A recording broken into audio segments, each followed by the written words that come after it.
Straight Outta Compton is the story of the NWA, the rap group that took over the world in the late 80s and early 90s. The movie centers around three main people from the NWA: Eazy-E, Ice Cube, and Dr. Dre. This movie is also directed by F. Gary Gray, who has directed such films such as Friday, which was a moderately pretty funny comedy, The Negotiator, which was a pretty moderately entertaining suspenseful thriller, The Italian Job, which was actually an alright remake, and Law Abiding Citizen, which I know didn't get tons of critical praise, but honestly, I actually kind of enjoyed it. I guess the point that I'm trying to get across is that F. Gary Gray only kind of knows how to make moderately entertaining movies. He doesn't really take anything and just try to excel it and try to make it something even more than just a popcorn movie. However, he completely proved me wrong with Straight Outta Compton. This is such an engaging biopic. It works because of its fascinating story, its great direction, and above all, its stellar performances.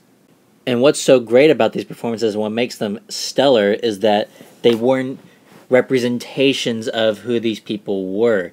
In this movie, you see them as these people.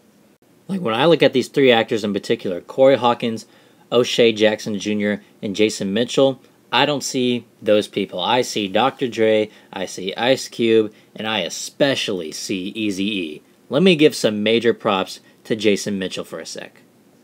His performance really stood out above the rest for many reasons. He's the very first character introduced into the movie, and it kind of sets up that feeling that you're going to really care about him the most because his character goes through such a humongous transformation, especially towards the end. If you don't know anything about NWA, haven't seen the movie either, I don't want to spoil it for you, so go watch it, look it up or whatever, you'll know what I'm talking about. But he carries such an emotional depth for this movie that it really stands out above the rest.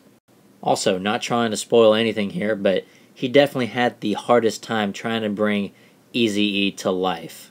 Not only was he able to bring that character to life, but he had fun with it. He was just on a roll. He's the guy that probably had the most fun out of everyone in this entire movie. It was just a crazy ride to watch him go from start to finish. And like if I were to do an Oscar poll right now for Best Supporting Actor, first one nominated right off the bat. He was amazing. It was great also watching them in their prime, just going in, recording all this music, whatever. It was really nice to get kind of like that underground look that no one else really got to see. It was so interesting, and it really showed the passion that they had behind doing what they did. And the police brutality in this movie, like, oh my goodness. Look, it's not the first time I've seen something like this. I've seen movies like Boys in the Hood. You get an idea of what they're going after with the police brutality, but the fact that this is a biopic, and the fact that Ice Cube, Dr. Dre, and them are telling the story, and the fact that this is what they went through, it just shows, like, man, like, it's unbelievable.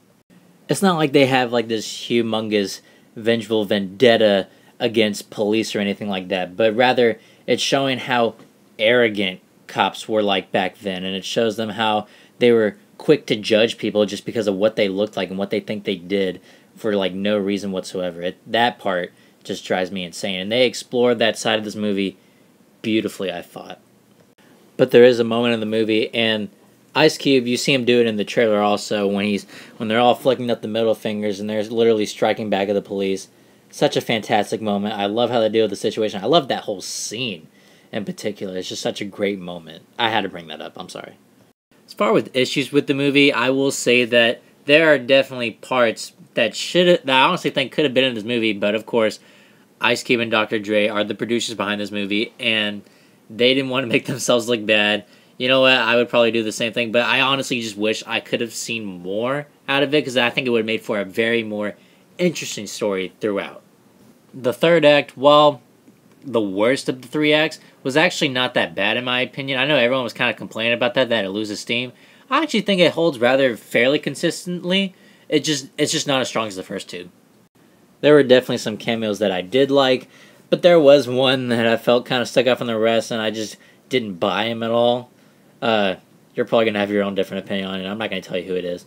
And there was one character that's kind of introduced about probably halfway through the movie who basically becomes like this straight up antagonist, and I felt like it really detracts from this movie being a biopic. So I just wanted him to like just get out of here. Like I didn't feel like his presence was needed throughout the rest of the movie. But all in all, I had a tremendously fun time with Straight Outta Compton. Thanks to the stellar performances and fantastic direction from F. Gary Gray, you can really tell that this was a humongous passion project not only for him, but for Ice Cube and Dr. Dre to really retell their stories and put it on the big screen. So with that said, I'm going to give Straight Outta Compton an 8.5 out of 10. Thank you as always for watching. Be sure to like, subscribe, tell all your friends, and I'll see you next time.